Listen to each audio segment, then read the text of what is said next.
Bismillahirrahmanirrahim. Assalamualaikum warahmatullahi wabarakatuh.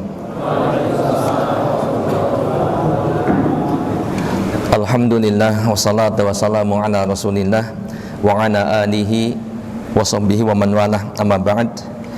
Baik hadirin jamaah, asatidzah dan para bapak-bapak sekalian, gimana kabar antum semuanya? Sehat? Sehat ya, alhamdulillah. Ramadan yang ke-23 berarti ya, masuk ke 24 ya, sebentar lagi nih malam hari insyaallah. Alhamdulillah semuanya puasanya lancar ya, lancar, mudah-mudahan sampai selesai nanti gitu ya, amin. Dan Allah terima amal ibadah puasa kita dan semua ibadah-ibadah yang mengiringi di bulan Ramadan. Baik, suaranya jelas nih? Jelas ya. Baik hadirin jamaah yang insyaallah dimuliakan Allah Subhanahu wa taala. Yang pertama tentunya tidak lupa saya mengucapkan atau yang saya hormati Ustadz Salman Judi Aris, Ustadz Hawari, Ustadz Abdul Rahim dan Ustadz Nurdin serta Ustadz Syahdan beserta seluruh jajaran dari PTK Imam Syafi'i ya, semoga Allah Subhanahu wa taala memberkahi kita semuanya.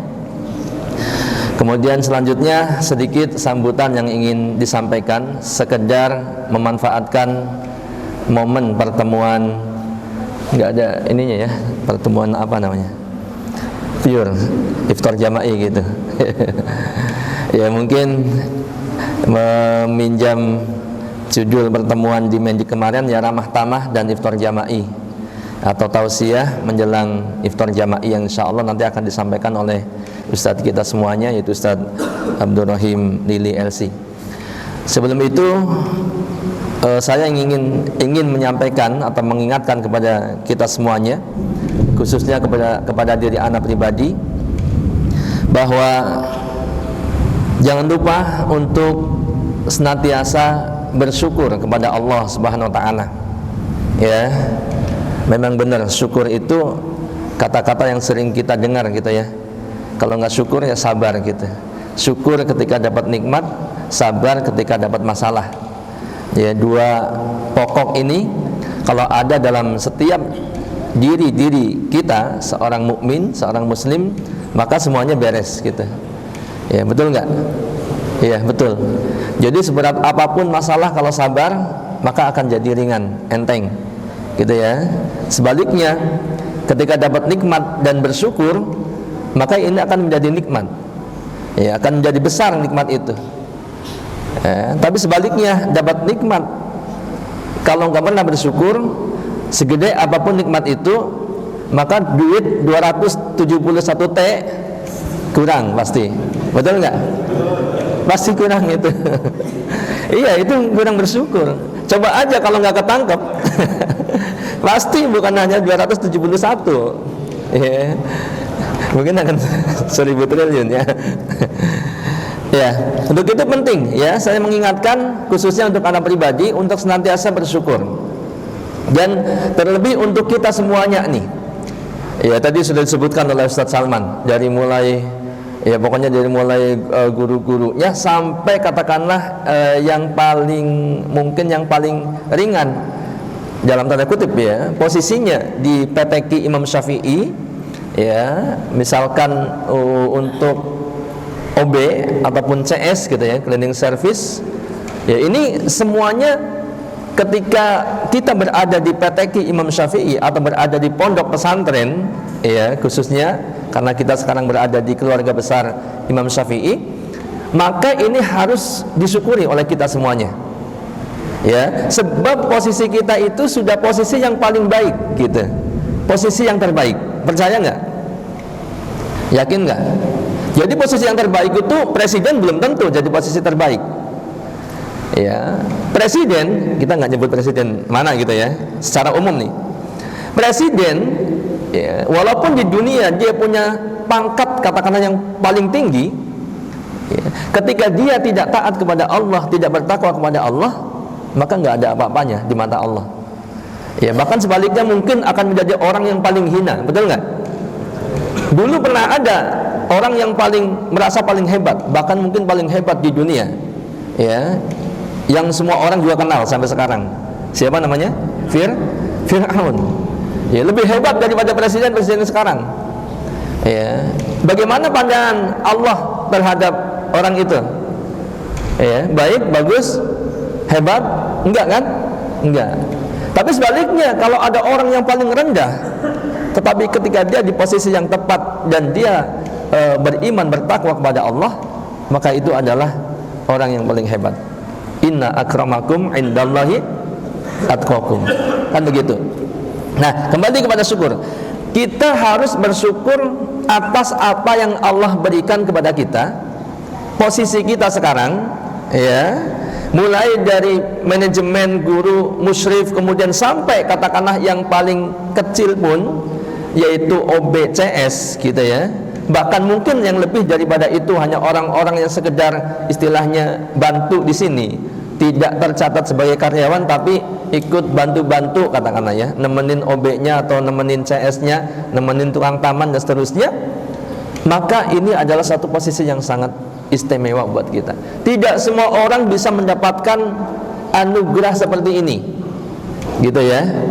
Walaupun mungkin karena ini hidayah, ya. Ada orang yang dapat anugerah seperti ini malah milih pergi, ada. Ya, karena rasa dia sedang salah dalam pilihannya. Ya, sebab semua kumpulan kebaikan itu ada di pesantren. Betul nggak? Semuanya ada itu. Antum katakanlah, sekarang semua kita kan tahu tujuan kita hidup di dunia ini, ya, sampai setua ini, segede ini, kita semua sudah tahu apa tujuannya? Untuk beribadah kepada Allah. Wa ma khalaqtul jinna wal insa illa liya'budun. Kan begitu. Ya, di pesantren antum untuk masalah ibadah, ya, dari sholat sampai semuanya, itu semuanya bukan hanya dipermudah, tapi justru ditekankan untuk dilaksanakan sebaik mungkin. Betul nggak? Betul. Ya, sampai pun OBCS, dapur, satpam dan sebagainya itu ditekankan untuk beribadah semaksimal mungkin. Coba antum bayangkan, antum lihat realita teman-teman antum yang mungkin dapat kerjaan tapi bukan di pesantren, ya, dapat kerjaan di misalkan di perusahaan-perusahaan kah, atau mungkin di mal-mal kah atau apa. Kadang-kadang sholat aja sulit gitu. Sholat menjadi kebutuhan, kewajiban yang paling pokok, sulit. Apalagi ibadah-ibadah yang lainnya. Boro-boro mau ngaji gitu kan, nggak ada waktunya buat ngaji. Sedangkan di sini ada pembinaan visi tadi disampaikannya, walaupun sempat terputus nanti bisa dilanjut lagi. Kemudian ada pembinaan kajian-kajian yang lain. Nah, kemudian terkhusus lagi adalah para musyrif ini. Para musyrif, ingat bahwa rukun syukur itu kan, yang pertama, syukur itu berarti harus mengakui bahwa ini nikmat dari Allah. Kan gitu kan? Nikmat dari Allah yang diberikan kepada kita semuanya. Ini harus diakui. Ya, kemudian yang selanjutnya adalah kita memanfaatkan nikmat ini, ya, untuk ketaatan kepada Allah. Kan begitu. Nah, kembali kepada musyrif. Ini satu karunia yang sangat besar ini para musyrif, ya. Musyrif itu kan tugasnya mengawal para santri. Mengawal para santri, ya. Di dalam tugas mengawal para santri ini ada amanah yang sangat besar. Amanah dari yayasan, dari ma'had, ya, dan juga amanah dari Allah Subhanahu wa taala. Kan gitu ya. Ini amanah yang sangat besar. Jangan sampai amanah itu dikhianati oleh kita. Ya. Ketika antum benar dalam menunaikan amanah sebagai seorang musyrif, maka ini semuanya pahala itu mengalir kepada antum semua. Sampai tadi, ya, musyrif ini kan sekaligus guru. Dan biasanya musyrif itu adalah guru kan. Sampai peserta didik antum, ya, Pateki Imam Syafi'i mulai masuk, dan sekarang seleksinya juga memang dipermudah, ya, tidak pakai syarat yang susah, tidak harus bisa dulu membaca Al-Quran. Bahkan yang belum bisa baca Al-Quran pun diterima untuk masuk sebagai santri. Betul nggak Ustaz, ya? Betul. sampai dia masuk, awalnya nggak bisa baca Quran, kemudian antum didik, antum kawal semuanya sampai bisa baca Quran lancar, bagus, bahkan sampai bisa menghafal Al-Quran. Ya, itu semuanya kadang-kadang antum suka lupa gitu ya. Padahal semua itu adalah pundi-pundi pahala yang sangat banyak. Ya, betul nggak? Antum semua pastinya dong sangat mendalami masalah-masalah ini. Ya, dikatakan khairukum man ta'allamal Qur'an wa 'allamah. Betul nggak? Sebaik-baik kalian adalah orang yang apa? Belajar Al-Quran dan mengajarkannya, kan begitu ya? Atau yang mengajar Al-Quran dan yang belajar Al-Quran, gitu. Ya, belum lagi antum bayangkan setiap dia dapat hidayah dari antum, itu semuanya pahalanya mengalir kepada antum. Berapa siswa yang antum kawal sebagai seorang musyrif? Ya, kalau di total semuanya katakanlah 300 siswa, pahalanya itu semua dibagi kepada antum. Ya, mereka masuk ke sini itu masih putih, masih bersih, masih kosong gitu ya.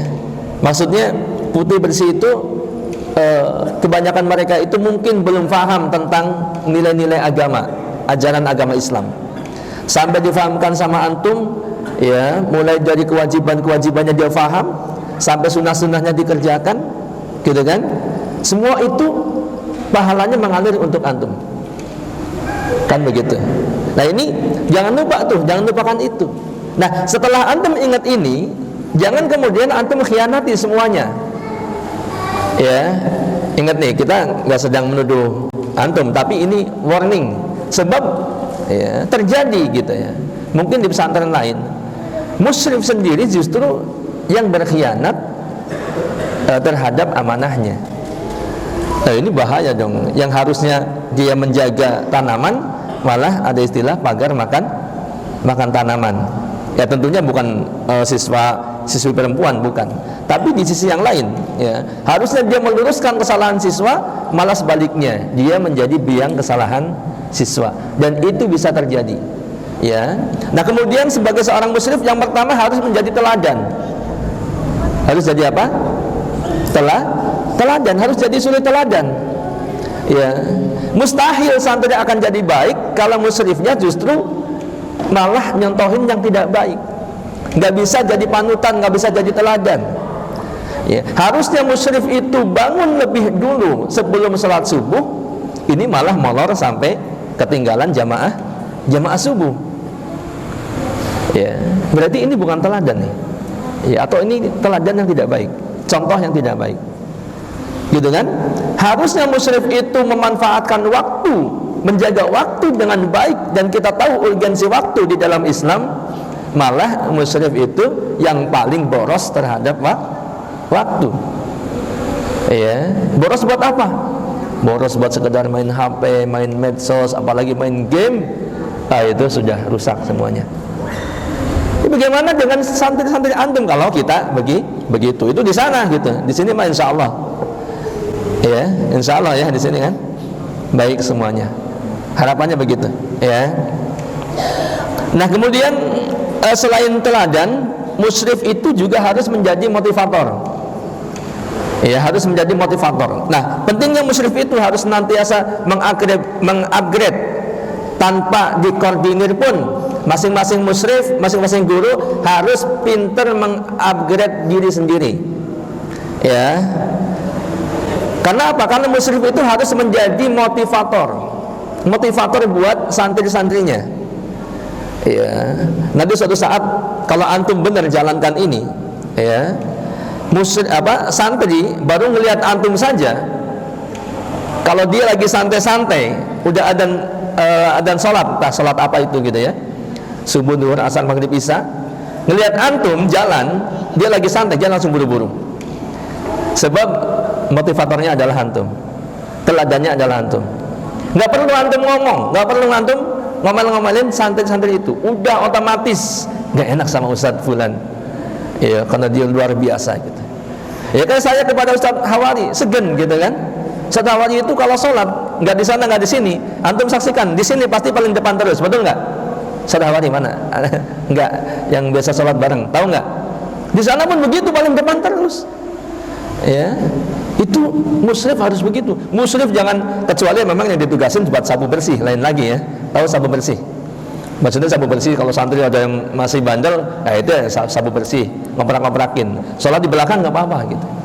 Tapi kalau yang bukan tugas, ya harus jadi teladan, kan begitu. Ya, harus jadi teladan. Kemudian motivator tadi, harus pintar memotivasi. Jangan malah musyrif nggak ada perannya sama sekali.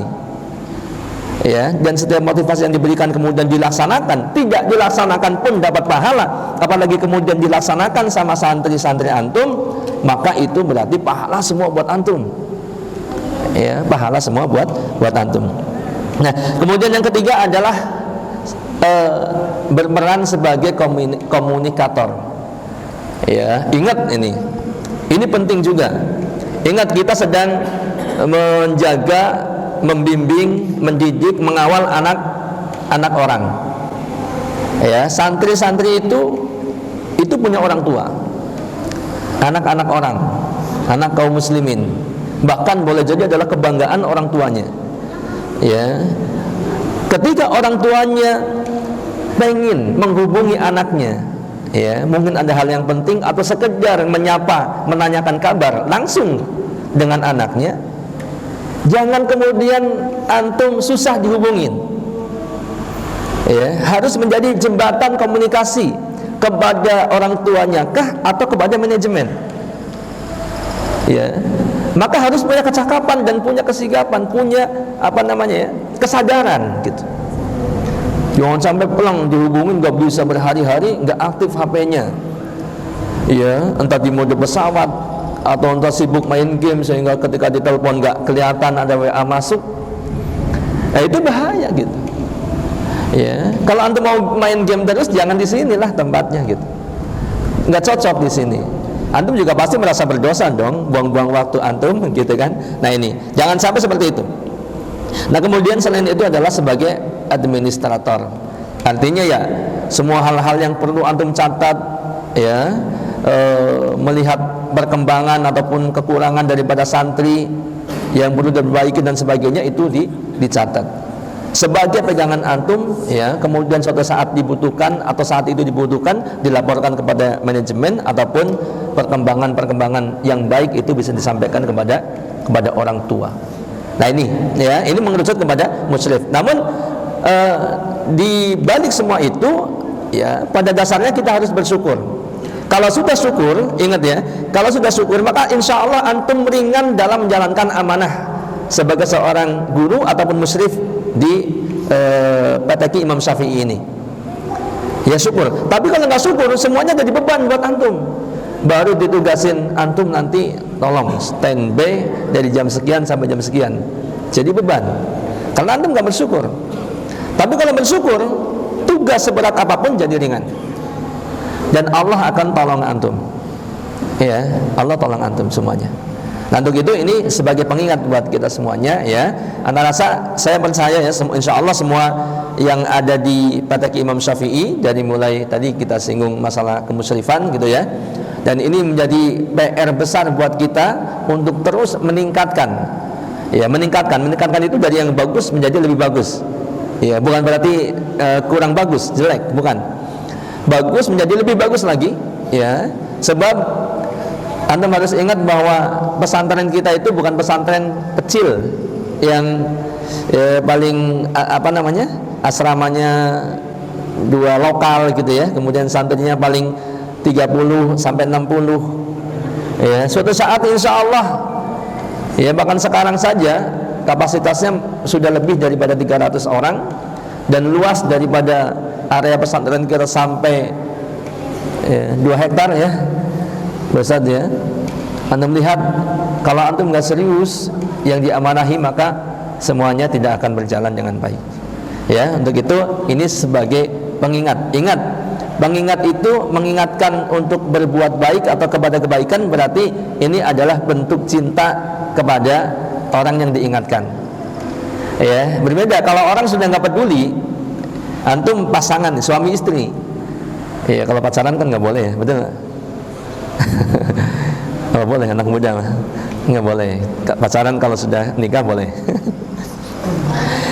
Kalau suami istri masih saling cinta, pasti mengingatkan kalau salah satu dari keduanya itu ada yang menyimpang, ada yang berbuat salah. Ya, tapi suami istri pun, apalagi bukan suami istri nih, kalau sudah nggak saling cinta, sudah nggak peduli. Ya terserah masing-masing.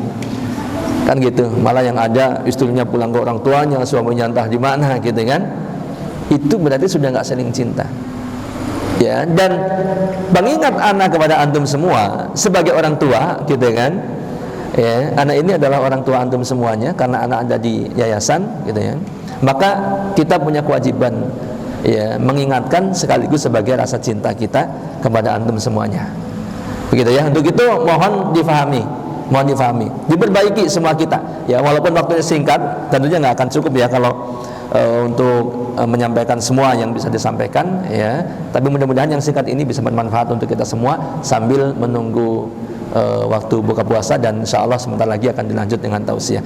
Dari Anda mungkin ini, wallahu a'lam bishawab, mohon maaf atas segala kekurangannya. Saya cukupkan. Assalamualaikum warahmatullahi wabarakatuh.